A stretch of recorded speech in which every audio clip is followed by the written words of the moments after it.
কখনো ব্যাট হাতে কখনো বা গ্লাভস হাতে উইকেটের পেছনে একেবারে কমপ্লিট ক্রিকেটার জাকের আলী অনিক, যার কথা এই মুহূর্তে বাংলাদেশের ক্রিকেট প্রসঙ্গ আসলেই উঠে আসে অনায়াসে। তিনি জাকের আলী অনিক, সিলেটের এই ক্রিকেটার সমানতালে অবদান রেখে চলেছেন বাংলাদেশের ক্রিকেটে। এবং জাকের আলী অনিকের জন্য বিসিবি আসলে কতটা ভাবছে এবং ভাবনারই বা কী আছে, এই প্রসঙ্গটা আসলে দুই রকমের আসলে মন্তব্য শোনা যায়। এক, জাকির আলী অনেক যেখানে আছেন যেভাবে আছেন ইটস ওকে।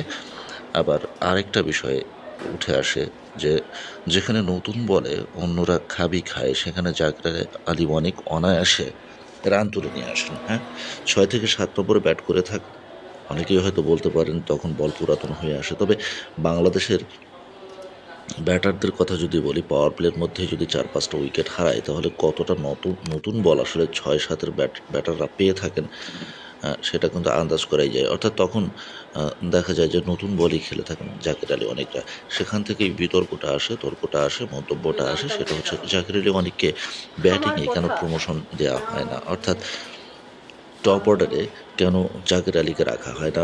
সবসময় দেখা যায় সেটা হচ্ছে লোয়ার মিডল অর্ডারে জাকির আলীকে ব্যাটিংয়ে পাঠানো হয় এবং তিনিই আসলে বাংলাদেশের মান বাঁচিয়ে থাকেন। এবং মিরপুরে সবশেষ যে সিরিজে, সেই সিরিজে কিন্তু তিনি একটা ম্যাচে ম্যান অফ দ্য ম্যাচও হয়েছিলেন এবং একা হাতে বাংলাদেশকে টেনে তুলেছিলেন এবং ম্যাচ জিতিয়েছিলেন নিঃসন্দেহে বলা চলে। সেই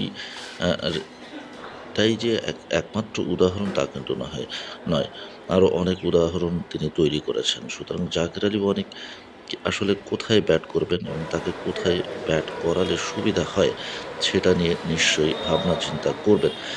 এবং সেই বিষয়ে আসলে তিনি পাশে পাচ্ছেন বাংলাদেশের তারকা কোচ মোহাম্মদ সালাউদ্দিনই আসলে জাকির আলীকে নিয়ে একবার মন্তব্য করেছিলেন, যখন জাকির আলী অনেককে জাতীয় দলে ডাকা হচ্ছিল না, কিন্তু তিনি জাতীয় লিগে অনেক রান করছিলেন এবং ভালো পারফর্ম করছিলেন। তখন সালাউদ্দিন বলেছিলেন জাকির আলী অনেকে কেন দলে নেওয়া হয় না, তার গায়ের রং কালো বলে, এরকম একটা বীতশ্রদ্ধ মন্তব্য করেছিলেন। সেই জাকির আলী অনেক এখন বাংলাদেশের অন্যতম সেরা ভরসা।